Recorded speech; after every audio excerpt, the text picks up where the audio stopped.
reka ntangire nshimira abakurikirana Ijuru Ntirikorerwa TV nk'uko bisanzwe muzi ko duhora tubagezaho ibiganiro bitandukanye ndetse tukabagezaho n'ubuhamya bw'abavandimwe ariko cyane cyane tugamije kugira ngo abantu bamenye ubutumwa bwiza bizere Kristo nk'umwami n'umukiza. Ngewe mwumva ndetse Harindira Intwari nkaba nizera Yesu umwami n'umukiza, nkaba nabaye umwana w'Imana atari ngewe ubigizemo uruhare ahubwo mbiheshejwe no kwizera Kristo. Uko mubona rero kuri kamera cyangwa muri studio z'Ijuru Ntirikorerwa TV turi kumwe na mwene data muri kubona ukiri mutoya, abanagira ngo muhe umwanya agiye kutugezaho ubuhamya hanyuma atubwire mu ncamake ukuntu nawe yabaye umukiranutsi atari we ubigizemo uruhare ahubwo ari Kristo ubimukoreye. Turakwakiriye ku Ijuru Ntirikorerwa TV, uratangira utwibwira, tubwira amazina yawe hanyuma udusangize ubuhamya. Murakoze cyane. Mbanje gusuhuza abantu bose banzi, Yego. n'abaduteze amatwi cyangwa n'abari kutureba badukurikiye kuri channel Ijuru Ntirikorerwa. Nishimiye no kuba aha hantu no kuvuga ibyo Kristo yankoreye. Amina. So rero amazina yanjye nitwa Peter Tuyishime. Nanjye nkaba narabashije kuba naragiriwe ubuntu na Kristo. Yego. Mbasha gusobanukirwa uko umuntu ashobora kuba ashimwa n'Imana, ndetse mu yandi magambo akaba ari umutagawa cyangwa se umukiranutsi imbere y'amaso y'Imana. Byari ibintu bigoye cyane kubera ko twebwe twakuriye mu idini. Yego. Batwigisha nyine uburyo ki dushobora kugera ku Mana, ari ukubatizwa ugize imyaka 12 ndayibatizwa. Uko ugenda ukura rero bagenda batwigisha ko ugomba kwihana ibyaha mu gihe wabikoze kugira ngo Kristo abashe kukubabarira cyangwa se Imana ibashe kukwishimira. Ariko ntabwo twari dusobanukiwe neza ukuntu umuntu ahora yiteguye, bavuga ngo muhore mwiteguye kuko mutazi umunsi n'isaha igihe Yesu azazira. Rero naribazaga nti wenda ndamutse ko bavuga ko niyo umuntu yatekereje mu bitekerezo by'umuntu haba harimo ibicumuro, ubwo ndamutse natekereje sinihane Kristo akaza ntari nabyatura byari kugenda bite? So rero ndishimye cyane kuba narabashe gusobanukirwa. Wenda mwari mumbwiye ngo mbashe gutanga ubuhamya bw'ukuntu nabashe gukizwa nkabasha kuva mu byaha. Nibyo nshaka kugira ngo wenda nsangize. Wenda utarasangiza ibyo ngibyo, ndagira ngo ubanze usengure neza nyine wumvisha abantu uburyo ki wabaye nyine muri ibyo bihe bya mbere by'ubuyobe, reka mbyite by'ubuyobe, wibwira ko wakiranuka cyangwa wazikiranura, kuko ntekereza ko ariko hanini tuba tuzi ngo gukiranuka gato na kanini ukiri mu idini nyine. Ubwo buzima wabayemo bwo mu idini abari kubanza kudusangiza ese wabigiyemo, kuko hari igihe ujyanamo n'ababyeyi cyangwa ukabyijyanamo. Hanyuma rero ndagira ngo dusangize ibyo bintu. Hari n'igihe uba muri korari, hari n'igihe uba mu byumba by'amasengesho, hari n'igihe ugiramo ubamo ukaba n'umuhanuzi, byose birashoboka. Yego. Ndagira rero dusangize ubuhamya ubanza ubwumvisha abantu kugira ngo nabo mwabanaga bamenye neza ukuri kose. Murakoze cyane. Ubundi ngewe nakuriye navutse nsanga muri ababyeyi banjye basengera mu badive. Yego. Mu idini ry'Abadiventiste. Yego. Umunsi wa karindwi. Kubahiriza isabato. Twubahiriza isabato. Ubwo twaratekaga, ubwo numva nayo nkiri mutoya. Yego. Bagateka kuwa gatanu, ku buryo ki nyine kuwa gatandatu nta mirimo twakoraga. Kugira ngo mudakora icyaha. Kugira ngo tudakora icyaha ngo tukandagira isabato. Nyuma yaho naje kuvamo kubera ko nakunze ibintu byo kuririmba no gucuranga. Yego. Ndavuga nti rero ntangiye nyine kugira ubwenge kwa ko n'umuntu afite nk'imyaka nk'irindwi. Yego. Mpita mvayo njya mu ba ADPR. Ariko ababyeyi banjye bo mbasiga mu badive. Njya mu ba ADPR, njya muri École de Dimanche muri korari. Wenda uretse gato utaragera muri ADPR, wenda uvuye mu badive ugiye muri ADPR urumva uri umwana. ntabwo iwanyu mwagiranye amakimbirane ko utaye idini yabo? Mu rugo ntago nyine bahatirizaga umuntu ngo ajye gusengera aho basengera. Baguhaga uburenganzira bwo gusengera aho ushaka. Ariko ikintu nyine cyatumye mva mu badive ni ukuntu twajyagaho nyine turi abana, byagira saa yine bakajya bagira utuntu twinshi ngo imitwe, ngo kujya mu mitwe nyine nkabona bagira amaprotokole menshi. Yego. Urumva wagira ngo nakuze ahari mbasha no kubitekerezaho. Ntago mbyibuka neza ukuntu navuye mu badive, kuko mperuka ndiyo ariko nongera gushiduka ndi muri ADEPR. Rero hagati aho ngaho kubera ko hari kera, ntago nibuka neza nyine uko byagenze kugira ngo mve mu badive njye muri ADEPR. Yego, wari ukiri umwana? Nari nkiri umwana. Ubwo byakubyumvikana no ko wagiye ukurikiye umuziki cyangwa ubangamiwe n'iyo protokole mu badive? Uko biri kose ntago mbyibuka neza icyanjyanye muri ADEPR, kuko yose yari amadini nyine, insengero zari zegereye mu rugo. Yego.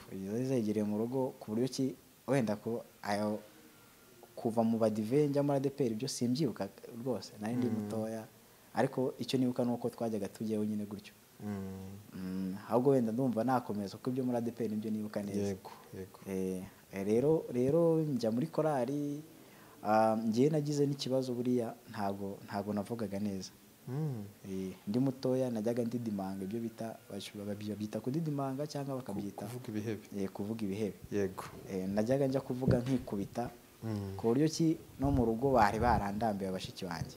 Najya kuvuga ijambo nkatinda kurisohora, noneho bakankubita ngo ubundi wagicucu wakigoryi we, niba utazi kuvuga wajya ubyihorera. Ubwo rero nakunze kujya muri korali kubera ko ho najyaga kuririmba, naririmba sindidimange. Kuririmba ho ntabwo nadidimangaga, ariko najya kuvuga bikanga. Nkunda rero muri Ecole de Dimanche twari tujyayo tugasenga amasengesho, bajyaga badusengesha amasengesho y'abana ngo yo kujya kuraramo, tukajya wenda kuraramo mu rusengero. Ndi na dirige wa korali. Niho rero nahise numva n'ibintu byo gucuranga nabyo numva ndabikunze, nangira nabyo kujya njya kubyiga kugira ngo njye mbacurangira. Mu by'ukuri rero icyo gihe numvaga ko twari turi kubikora batwigisha ko nyine kubaha Imana ari uko tugomba kubahiriza amategeko yose Imana yatanze, ndetse tukagendera no ku mabwiriza idini nyine riduhereza. Tukabigenderaho kugira ngo byibuze tuzabone ijuru. Twajyaga tujya gukora amasengesho, bakadutegeka amasengesho yo kwiriza ubusa, ngo twirize ubusa kugira ngo ibyo twifuza tubigereho. Ndibuka rimwe ndi muri P6 nari mfite icyifuzo cyo kumva ko nyine numvaga nshaka kujya muri boarding school, nkiga mbamo nanjye nyine nkumva ukuntu abantu biga babayo baba bameze. Rero barampanuriye barambwira nyine ngo ugomba gukora amasengesho kugira ngo nyine icyifuzo cyawe Imana icyumve. Ugahiga n'umuhigo. Nahize n'umuhigo nguko nzatanga amafaranga, nkanapfukama ngashima Imana nkayiha icyubahiro, kwa kundi babivuga ngo turazamura Imana icyubahiro inshuro 10. Rero ibyo ngibyo narabikoze, yewe mbona nanatsinze sinzi ukuntu byagenze, barabimbwiye ndatsinda, ariko hari n'ibyo bajyaga bampanurira nabyo ngategereza simbibone. Gusa natekerezaga ko kuriya kuntu babimbwiye nanjye nashyizemo imbaraga ndiga cyane, nkaza niga cyane, nyine nkajya no gusenga, uko nyine baragusengeraga, bamara kugusengera bakakubwira n'ibyo Imana ngo ishaka ko uzageraho, ariko bakaguha kondisiyo ko ugomba nyine kubagarira amasezerano. Icyo bita kubagarira amasezerano sinzi niba uzi icyo ari cyo. Kubagarira ntekereza ko nyine no guhora uri tayari. Kubagarira amasezerano rero hahoraga ko gukiranuka ku gato no ku kanini, ugahora usenga ugerageza ku buryo nta kantu nyine kaka uri bukore. Ariko natekerezaga ko nyine ndi mu nzira nziza, ntekereza ko ibyo bintu ndaza kubikora, nkanubahiriza ayo mategeko bambwira.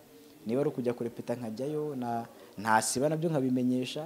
Ubwo ngubwo hari igihe wasibaga bakabwira ati ubwo ngubwo wenda wakererewe, ngo ubwo marayika yaje yatanze raporo, ubwo ngubwo ukoreye nyine kuri 0. Akabona ugatavuga ati ubundi buranajyaga he, ugataha nyine wumva n'umutima utishimye kubera ko uvuga ngo marayika yatwaye raporo, n'ubundi wasanga buriya nataye igihe kubera ko nasanze marayika yagiye. Ibyo rero nabikuriramo ngera segonderi. Abantu wenda twiganye barabizi, nize kuri eseki barabizi, tronkome ni mu Ruhango. Nkagenda n'ubundi nkomeza bya bintu byo kuririmba, ngeraho noneho nawe njya mbwiriza abandi banyeshuri. Ubwo nababwirizaga iki? Kwari ukubabwira nyine ko bagomba kugerageza kubaha Imana, bagakiranuka, bakirinda ibyaha, akaha gato n'akanini, kugira ngo bazabashe kubona ubwami bw'Imana. Kubera ko nanjye ari byo nari nzi. Ariko hari igihe cyajyaga kigera najya kuryama, mu gihe ngiye gusenga, kubera ko batubwira ngo buriya iyo ubyutse ugomba gusenga, niyo wajya no kuryama nabwo ugasenga, kugira ngo ubashe kwihana ibyaha wenda wiri gukora, none abyuka usenge kugira ngo uragize Imana umunsi. Najya kuryama rero ngatekereza nk'abana, isi ubundi koko buriya ko nkareba ibyaha byose nagiye nkora nkabivuga, ariko n'ubundi nkumva muri make bya byaha byo mu mutima. Nk'urugero, hari ukuntu twari turi abanyeshuri, wareba nk'umukobwa ukabona ni mwiza, ibyo ngibyo ntabwo twabyihanaga rero, kubera ko twumva ko ibintu umuntu yihannye ari ibintu yashyize mu bikorwa. Kubera numvishe biri ivuga ko nurebye abakoze icyaha, nurebye nyine amaso ye akabasha kwifuza umuntu, already nawe aba yamaze gukora icyaha. Ibyo ngibyo rero byo narabyirengagizaga, nkirengagiza ko nacyo ari icyaha. Ibyo ngibyo ntabwo twabyihanaga. Naratekerezaga nkumva nta munsi n'umwe najyaga numva ko Yesu aramutse aje yantwara, usibye wenda nk'umunsi wenda nk'umwe, wenda hari igihe twabaga turi mu masengesho, mukihana mukatura, Imana ikavuga ngo igahanura, nyine bagahanura ngo murejejwe, ariko ntabwo ari mwese. Ugatekereza se ubu ni ngewe mugahera nka mu gitondo mugaheza nka saa saba mukiri kwihana, bakanagusubirishamo yewe n'ibyo wihannye ubushize ukongera ukabisubiramo, paka nyine Imana ivuze ngo ko mwese mwababariwe. Icyo gihe rero nicyo wumvaga uvuga ati uko byagenda kose ubu hano Imana iramutse ije yanjyana. Ariko rimwe na rimwe hari igihe wanasohokaga ugiye no kunyara, ntihagire wenda akandi kantu gatuma n'ubundi urebesha ya maso yawe, ukabaza ese ubu noneho ni gute nzabasha nyine kumva muri njyewe ntuje, nkumva koko izina ryanjye riri mu gitabo cy'ubugingo. Reka ngaruke aho ngaho ku gitabo cy'ubugingo. Hari igihe bajyaga baguhanurira bakakwita amazina, nkanjye bagise amazina menshi, ngo ba Dawidi twagiye nko gusenga nyine ngo twashimishije Imana, bakatwita amazina nyine, ngo Imana ikatwita amazina, ngo iduhaye amazina mashya. Ariko ikanakubwira ngo nkwanditse mu gitabo cy'ubugingo, bakanakuha kondisiyo, bakakubwira ngo nuhagira ikintu ukora kibi, rya zina ryawe ryanditswe, Imana izongera irihanagure. Nkibaza abana Imana ko batubwira ngo ntari narema, Imana iranze kugeza iteka ryose, ubuzima bwanjye Imana irabuzi. Ubwo niba koko yandika mu gitabo cy'ubugingo nakora kandi kansi, ubwo nyine nahitaga mbona Imana icirize, kubera ko ibi nivuguruje so izagisiba, yongere inyandike, yongere isibe, yongere inyandike. Ngatekereza nkavuga nti uko biri kose abaye ari umubyeyi wanjye, nkoreye ikosa rimwe nkamusaba imbabazi, nkazongera nkarisubiramo, akongera akambabara, nkakora ndisubiramo, byageraho bikamurambira, ku buryo ki numvaga ko Imana yo itameze gutyo. Nkumva nyine nkeneye byibuze inzira yazatuma mbasha kumenya uburyo ki nabaho mu isi, kuko mfite icyo cyizere cy'uko ndi umwana w'Imana iteka ryose. Rero nabashije kubisobanukirwa, sinzi niba ntihuse, ntatanze ubuhamya bwo hagati, ukuntu twagiye wenda reka mvuge nk'ahantu nko mu idini aho ngaho twari turi, hagiye twatangaga amafaranga, bakaza bakakubwira ngo niba wifuza ikintu tanga amafaranga, zana ubutunzi bwawe, noneho kugira ngo wishinganishe ku Mana. Nareba najyaga wenda gucuranga bakampa amafaranga, nkavuga nti se wenda wayatanga, niba njye nagiraga nyine umutima wo kumva mfite n'ubugugu bwo gutanga. Ariko natekereza nkavuga nti se amafaranga niba wenda nayasabye Imana ngo iyampe, ubwo ndasenze mfite ikibazo kugira ngo Imana impe amafaranga, ndayabonye ishaka nanone kugira ngo nyihe, kugira ngo nyigurize, kugira ngo impande impande nkabaye se Imana ubu ni inkene ku buryo ki idafite ko bavuga ko iby'isi byose ari ibyayo, ubu ikeneye udufaranga twanjye. Nyine nkumva ni ikibazo. Aho namaze gukurira rero, maze kurangiza segonderi, ngiye njya mu madini agiye atandukanye. Ndumva ahantu ntagiye ni muri Islam, ariko abisilamu nabo twariganaga, nkumva uburyo kibizera n'uburyo ki nyine imyizerere yabo imeze. Ariko wasangaga amadini yose afite ikintu agenda ahamiriza ko icyo kintu nugikora uzaba ubuze ubugingo buhoraho. Hari aho wageraga ukumva ngo nunywa inzoga ubwo ngubwo ijuru uraribuze. Ahandi ugasanga barakubwiye ngo inzoga nta kibazo kereka kurengera, ngo inda nikunanira ujye usomaho gakeya. Ahandi ugasanga barakubwira ngo ipantaro nuyambara, ukambara ipantaro wenda uri umukobwa, cyangwa se ukambara icupa uri umusore, ubwo ubugingo tayari wabubuze. Ndatekereza no mu badive naho buriya nongeye gusubirayo nyuma narakuze, kubera najyaga njya ko bacurangira nkana bakorera ano madiskete baririmbiraho y'umuziki, ariko bakambwira ngo isabato. Natekereza ukuntu Bibiliya ivuga isabato, ivuga ko ari ikiruhuko cy'iteka, kandi ko nta muntu n'umwe, nta kantu uba wemerewe gukora. Kandi hari n'aho bavuga muri Bibiliya ko sinzi imikono barenza uri ugiye ku isabato, ugiye kujya ku rusengero. Hari metero 2 ivuga utagomba no kurenza, utagomba kurenza. None ubwo ngubwo twarabikoraga, nkabona wenda nko kuwa gatandatu ku isabato nyine, ubwo ngubwo baraje bamaze gusenga, barampamagaye ngo baze dukore. Ubwo se bagiye kunkoresha, uko kose bagiye kunkoresha dukore. Ahantu twakoreraga hari mu Karumu, bakahakoropa. Urumva iyo ngiyo ni imirimo, kandi mu by'ukuri bakumva ngo isabato bayubahirije. Yewe na mu gitondo rimwe na rimwe hari abantu babaga bafite abakozi bakabatuma kuvoma, kandi Bibiliya yavugaga ko n'umukozi wawe adakwiye kugira ikintu akora. Rero ngira amatsiko yo kumva ko nkwiriye kumenya nk'abantu ubundi koko inzira ya nyayo yo kujya mu ijuru ni iyihe. Kubera ko wasangaga buri dini rigenda rivuga ibyayo, nyine numva muri njyewe bifitemo akavuyo, numva Imana ubwayo irajagaraye. Nk'abandi se Imana ntabwo yasetinga ibintu bya nyabyo byabo ku isi yose bagomba kugenderaho. Rero naje uburyo naje gusobanukirwa, rero narasoje njya gukorera Nyabugogo. Hakoraga ibintu byo gufotora, tugafotora abantu. Naragiye mpasanga Grand Frère niho yakoraga, aranyigisha ibintu byo gufotora abantu. Ariko twakoranaga iyo rumu nyine yarimo abantu benshi bakoreramo, bagenda bakora ibintu bitandukanye, bize mu mujyi ukuntu mu mujyi nyine bakora. Umusaza bita Kariste, mu Nyabugogo bakunda kumwita ngo ni Vie Bari. Bajyaga bavuga ubutumwa bwiza bari kubiganira, nkumva we, ariko narebaga nyine imibereho yiwe, uburyo ababayeho, nkabona ni umusaza w'umunyamahoro. Ni umusaza utuje, kwa kundi abantu wenda baza ku kazi bakabura amafaranga, we ukabona nta kibazo afite. Yayabona ukabona arishimye. Yewe ukabona na bwa buzima bwo kuvuga ngo wenda hari ukuntu tubaho turi gusevingira ngo ejo hazaza, bavuga ngo ejo nzabaho. Uyu munsi wenda ejo wenda wakoreye amafaranga urayafite kuri konti, ariko waza ntubashe kuryaho ngo kuko ngutakoze.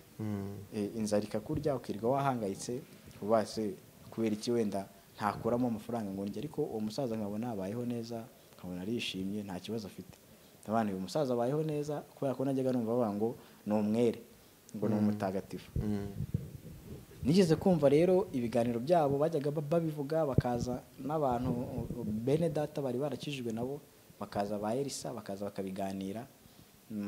bakabiganira, bakabiteramo nyine amagambo, bakajya babiganira ukuntu umuntu ashobora kubaho mu isi akijijwe kandi ari umukiranutsi imbere y'Imana. Ubundi narinzi ko nyine abakiranutsi ari bariya b'abatagatifu bapfuye bashyirwaho na Kiliziya Gatolika igihe runaka, wenda bitewe n'imirimo yakoze. Ubwo nibyo narinzi, nkajya numva rero bari kubivuga ko umuntu ashobora kuba mu isi akijijwe, ari intungane, nkajya nkomeza nkabatega amatwi, najyagayo ngatuza, nakumva bari kuganira ngatuza. Hari agatabo rero bita Ijuru ntirikorerwa, Karisiti uwo ngo Viebale ndakamusaba, arakampa ndagacyura, nkaza ngasoma ariko nyine nkumva ni ibintu sagira ikintu nkuramo.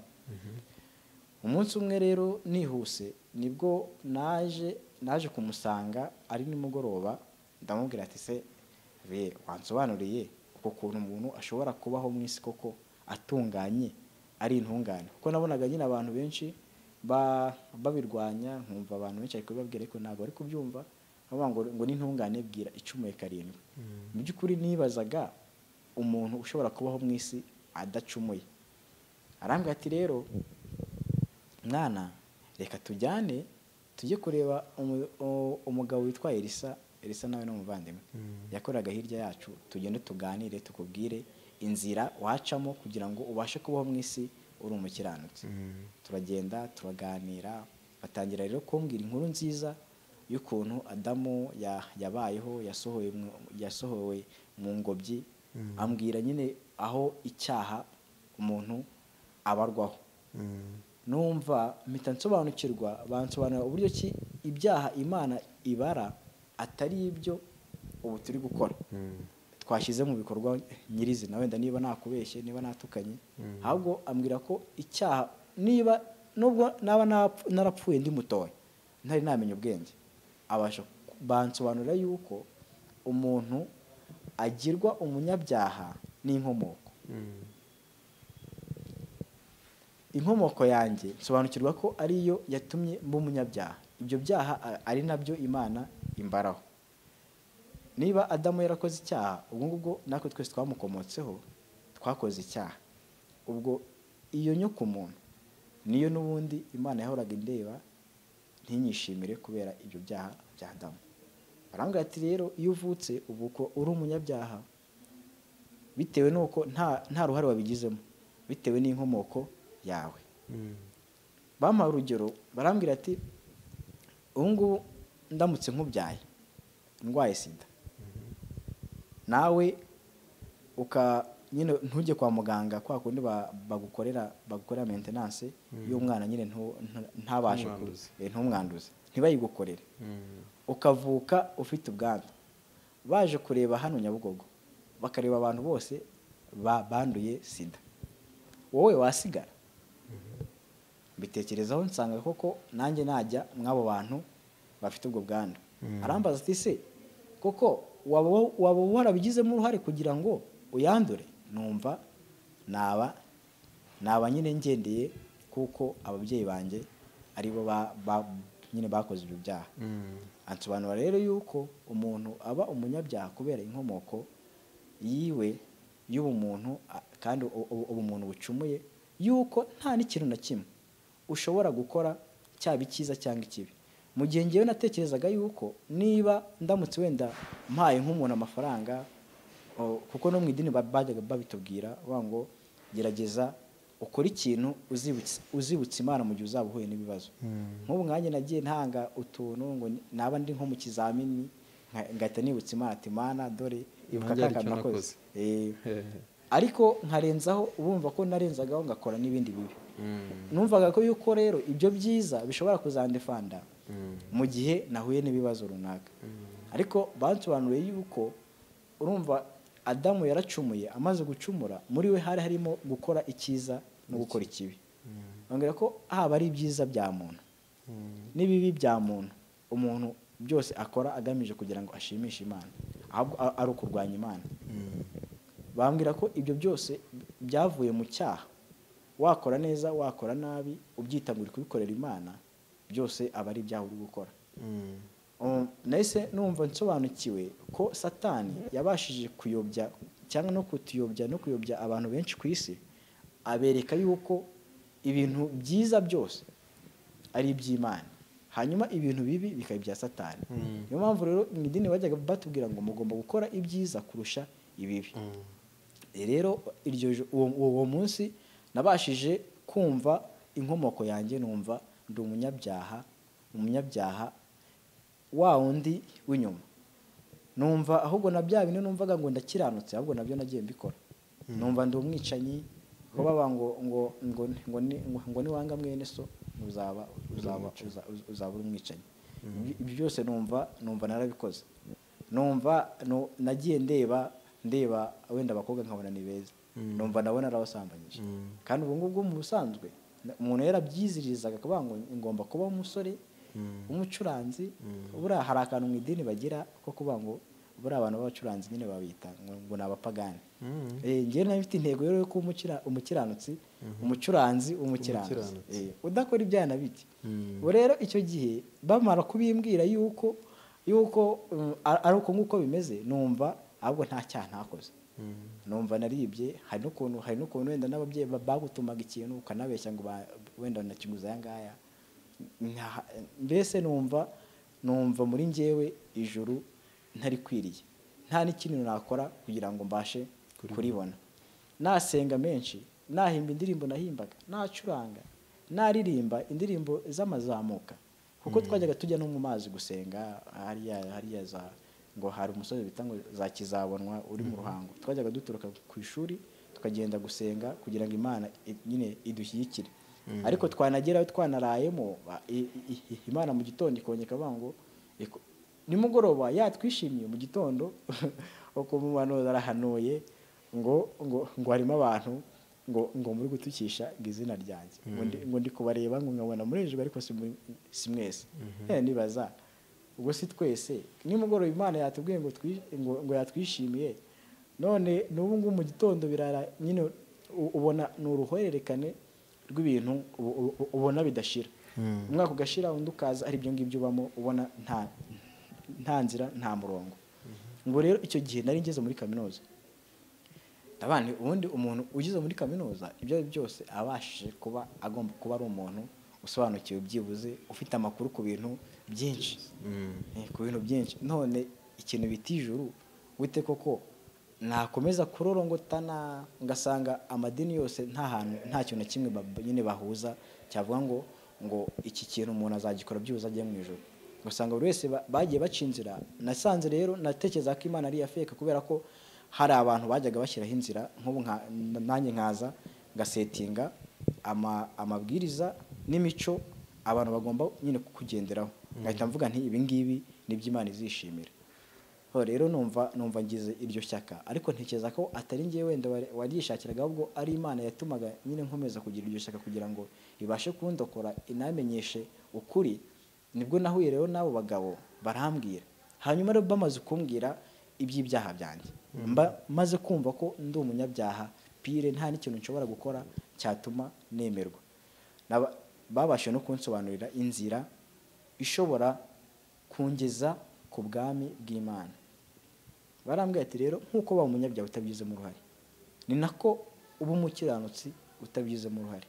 Nta mirimo yawe wakoze, nta gusenga cyane, nta bya cumi, nta maturo, nta kubaka insengero, nta kugura ibyuma, mbese nta murimo wawe uriho. Barambwira ati Kristo ko wavuze ngo waramwizeye, ese koko wamwizeye iki? Nababwiye ngo nizeye ko nyine ari umwami n'umukiza w'ubugingo bwanjye. Barambaza ese umaze gukizwa unyine ko watubwiye ko wakijijwe, iyo umuntu amaze gukizwa, bamuha urugero nanone rw'umuntu barambwira ati ubu papa wawe aramutse afunze, hanyuma akabona imyaka bamukatiye wenda se iracyarimo. Abati rero kubera ko uri umusore, reka ugende mu cyimbo cyiwe bagufunge mu izina ryiwe. Ubwo ndamutse ngiyeyo papa bakamufungura, papa yakomeza akurikiranyweho icyaha cy'uko agomba gukomeza gufungwa. Numva abanyamategeko babyemeje ko ngiye mu cyimbo cyiwe, nakumva ko ibyo byaha byose abazwa ari njye babibaza. Barambwira ati rero ni nako rero Kristo yaje, kubera ko yabonye ko nta kintu na kimwe ushobora kwibashisha gukora. Nk'uko wavugaga ngo waragerezaga gukora imirimo itunganye ariko bikanga. Ibitekerezo biba birimo ibicumuro, amaso aba arimo ibicumuro, yewe nubwo wagerageza kwitwara neza. Nabyaye ntibambwiraga ngo nuko kugerageza kwitwara neza, nuko kugerageza nyine gushaka gukora ibyiza nabyo ushaka kwiyereka yuko wibashije. Ati niba rero wemera ko Kristo yagupfiriye, Kristo yari umwana w'Imana ari mu ijuru, aza mu isi, aratungana rwose, akora imirimo yose yabashaga nyine gushimwa n'Imana, arayikora kugira ngo abashe gushimisha Imana. Amaze kuyikora, Imana iravuga ngo kubera ko umuntu yacumuye no gupfa agomba gupfa. Barambwira ati rero Kristo Imana yaramurebye ibona nta byaha afite, abakiranukiye umuntu, kuko yaje nyine kugira ngo akiranukire umuntu. Ariko kubera ko Imana itajya yivuguruza, yari yavuze ngo umuntu kubera ko yacumuye agomba no gupfa, ko bavuga ngo igihano cy'ibyaha ni urupfu.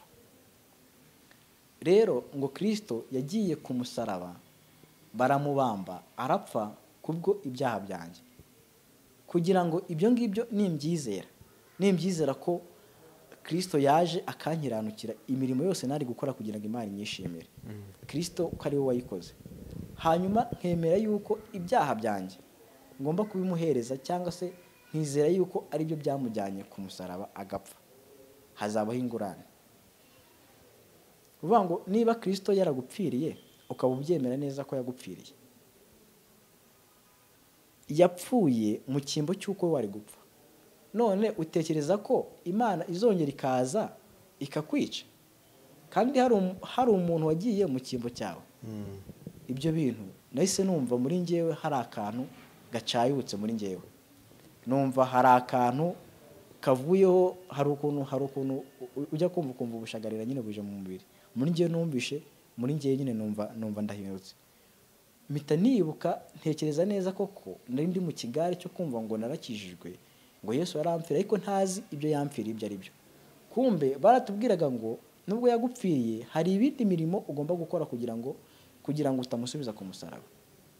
Ibyo rero numva ndabisobanukiwe, numva koko ko habayeho ingurane, Kristo akampa bwa butungane bwe yakoreye, ya mirimo myiza, kwa kubariza amategeko Imana yose yasabwaga. Nabashe no kumenya ko buriya ntago ari amategeko 10 Imana isabwa, harimo amategeko arenga 600 muri Bibiliya. Numva rero ayo yose nta n'ikintu nari gukora kugira ngo nyubahirize. Nabandi niba Kristo rero yarampfiriye akajya mu cyimbo cyanjye, nta cyaha yakoze, already ko yajyanye ibyaha byanjye ari byo byamubambishije, nanjye nkwiye kwakirwa ubutungane yampaye, tukagurana ibyaha byanjye akaba byo byamujyanye ku musaraba, nanjye ngasigara mfite ubutungane bwiwe. Imana yandeba ntibikibone Peter, ahubwo ikaba ibona Kristo uri muri njyewe, wambambiwe, wampaye ubwo butungane. So iryo joro rero numvishe muri njyewe, numvishe nishimye, ibyishimo ntigiye ngira mu buzima bwanjye. Uwo munsi narabigize, kubera ko naratashye nabuze n'ikintu nsengera. Hari ukuntu twajyaga dutanye n'umuntu agasenga ashimira Imana, ariko iryo joro naratashye nabandi se nsenge mugenge Imana yampaye amafaranga ngo nyishimire, se nshimire Imana ko wenda mfite akazi. Numva muri njyewe ibintu najyaga nshimira Imana sibyo by'agaciro, kubera ko n'abandi bantu badasenga, abo ngabo twajyaga tubona mu idini twita abakire, barabibona kandi wenda batanihirinze ngo bajye mu masengesho nk'ayo ngayo. Numva muri njyewe mbonye ikintu, hari nk'indirimbo abavandimwe bari kuririmba amahoro, y'ukuntu umuntu yifuzaga amahoro ntayabone. Iryo joro rero numvishe muri njyewe, numva mfite amahoro yuzuye, numva ndishimye, yewe numva nanajya no mu modoka baranyagoye kankubita, kuba natinyaga urupfu, base akareka ndacyafite ibintu ngibaze mpfuye wenda ntanabongora. Ariko icyo gihe numvishe nishimye, numva ntahanye ibyishimo bidasanzwe, numva muri njyewe noneho mfite n'ikintu cyo kuvuga, kubera ko mbere wajya kuvuga nyine ukavuga ibintu nawe ubwawe utabisobanukiwe. Noneho icyo gihe numvishe mbisobanukiwe, numva kumbe nari narayobye, narajyaga njya gushakira amahoro ahatari. Numva ayo mahoro ndayafite muri njyewe, nagenda nkumva ijuru ndarifite noneho numva nta n'umutima ukiri kunca urubanza ngo noneho ngo ukoze iki ngiki warimbuka.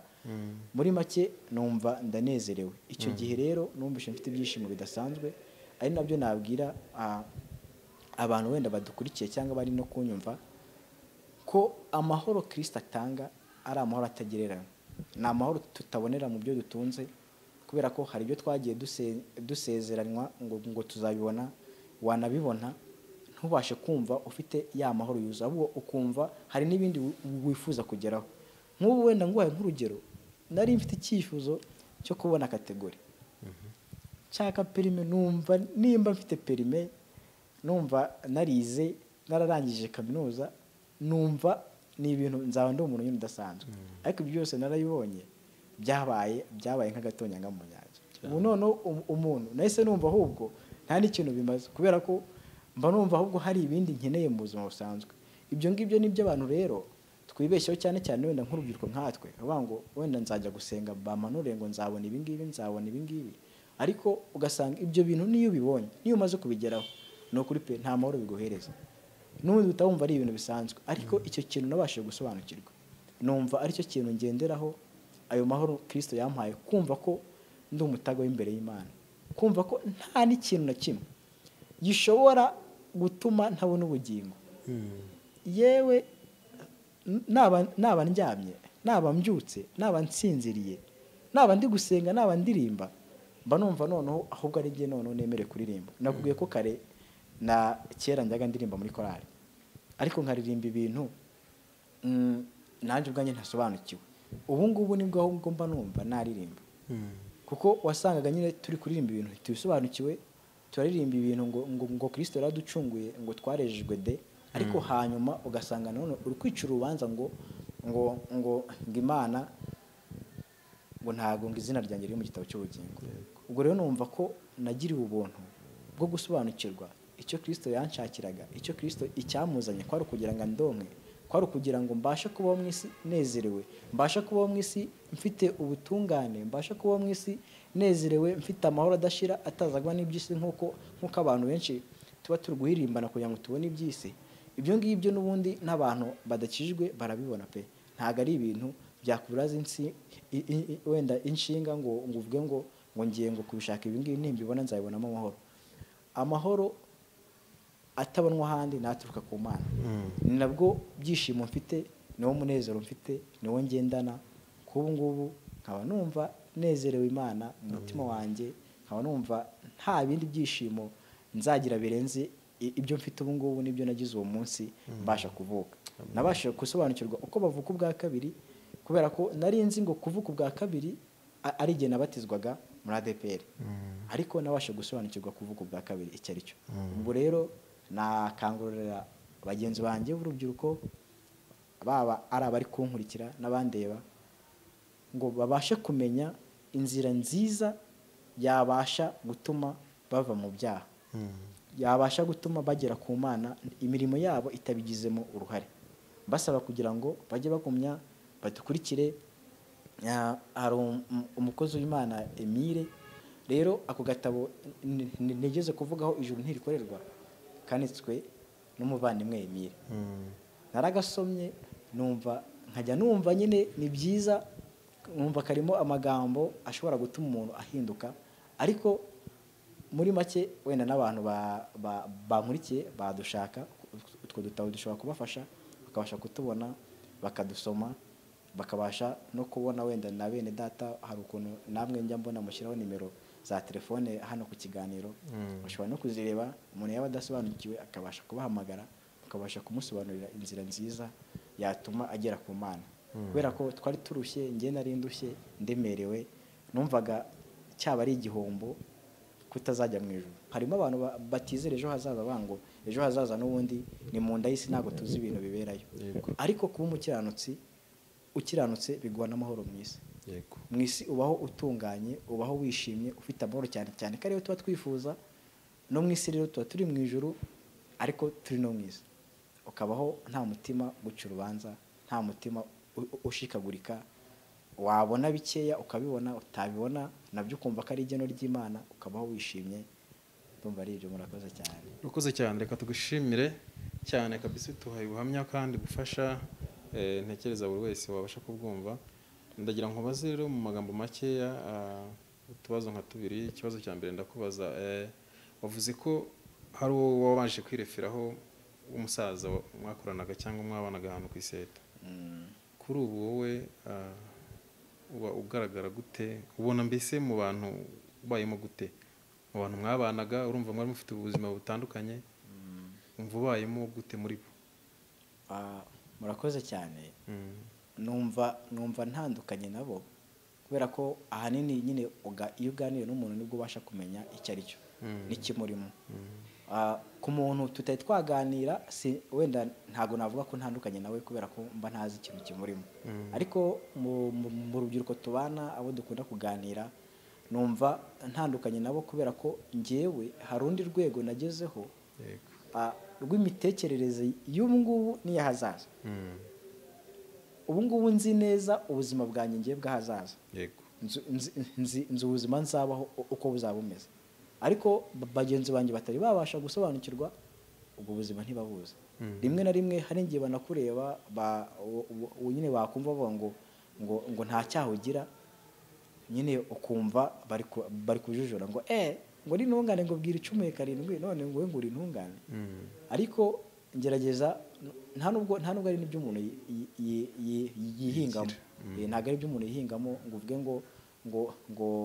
ngo reka ngo ngerageze, ngo hari ukuntu mbere twakoraga imirimo nyine kugira ngo abantu baturebe.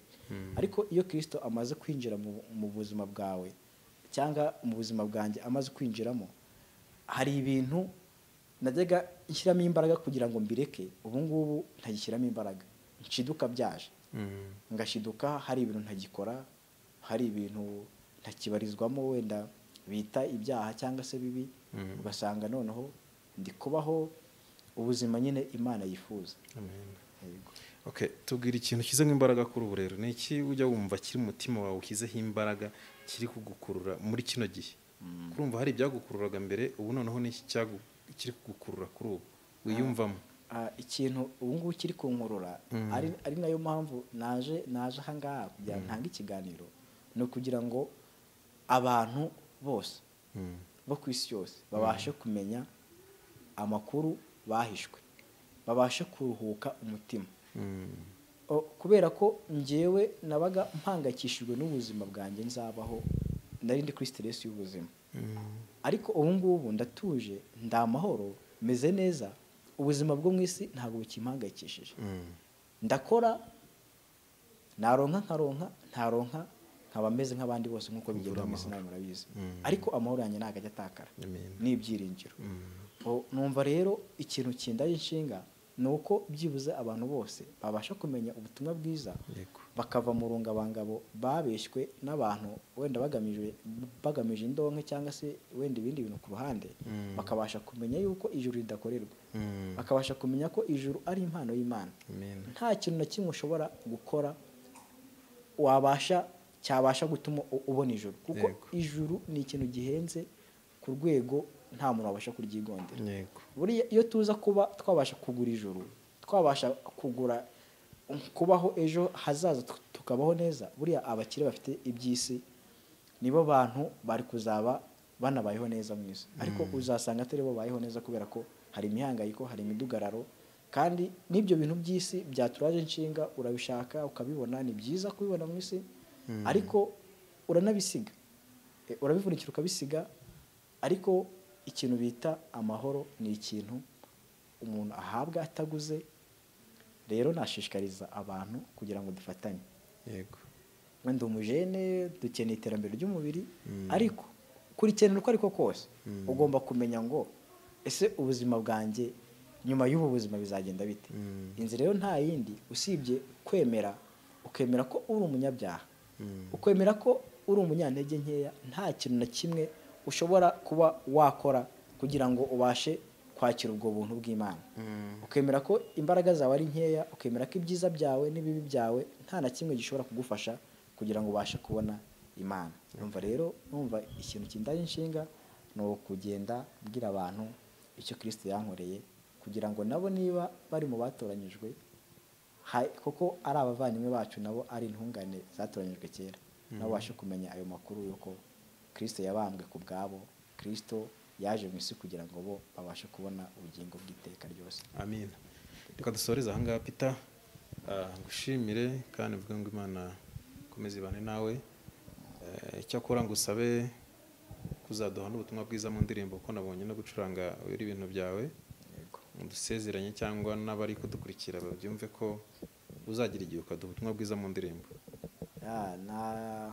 Ndumva icyo ngicyo ni ikintu turi gukoraho kugira ngo tubashe gufata za ndirimbo twaririmbaga turi abapagani no tubashe kuziririmba tuzumva neza. Niba turi kuririmba amahoro nyine kuko bajyaga bavuga ngo hari ukuntu bajyaga batwigisha bakatubwira ngo ubanze wowe ubwawe ubanze wibwirize, numara kwibwiriza ibintu nibigufashe ubone kubifashisha abandi. Rero ntabwo watanga ikintu udafite. Niba muri wowe utazi inzira yakugeza mu ijuru nta n'ubu ukwiye no kwigisha bagenzi bawe. Nk'ubu uriya muryango urasohoka, ndamutse ngiye gusohoka ukambwira ko ninsohoka muri muryango ntari bugere hanze, ntabwo nakwemera kubera ko nzi iyo nzira. Ariko umuntu utazi inzira yinjira hano ntabwo yayikuyobora. Niyo mpamvu rero abantu bakunda umuziki, tugiye kujya tubana n'umuziki kugira ngo byose bigendane. Ijambo ry'Imana babashe gusobanukirwa ubuntu bw'Imana, babashe gusobanukirwa uburyo ki bashobora kuba bari intungane, ari intungane ariko ziri no mu isi, ariko babashe no gusobanukirwa uburyo ki ibintu turirimba, ibintu baririmba byagombye kuba ubuzima bwacu. Abaririmbyi ngo ndabasezeranyije, abantu muririmba mujye mubanze muyungurure ibintu muri kuririmba. Niwumva umutima wawe utari kuguhamya ko ibyo bintu biri mu mutima wawe, nushaka kujya ubyiyorera. Murakoze. Murakoze cyane.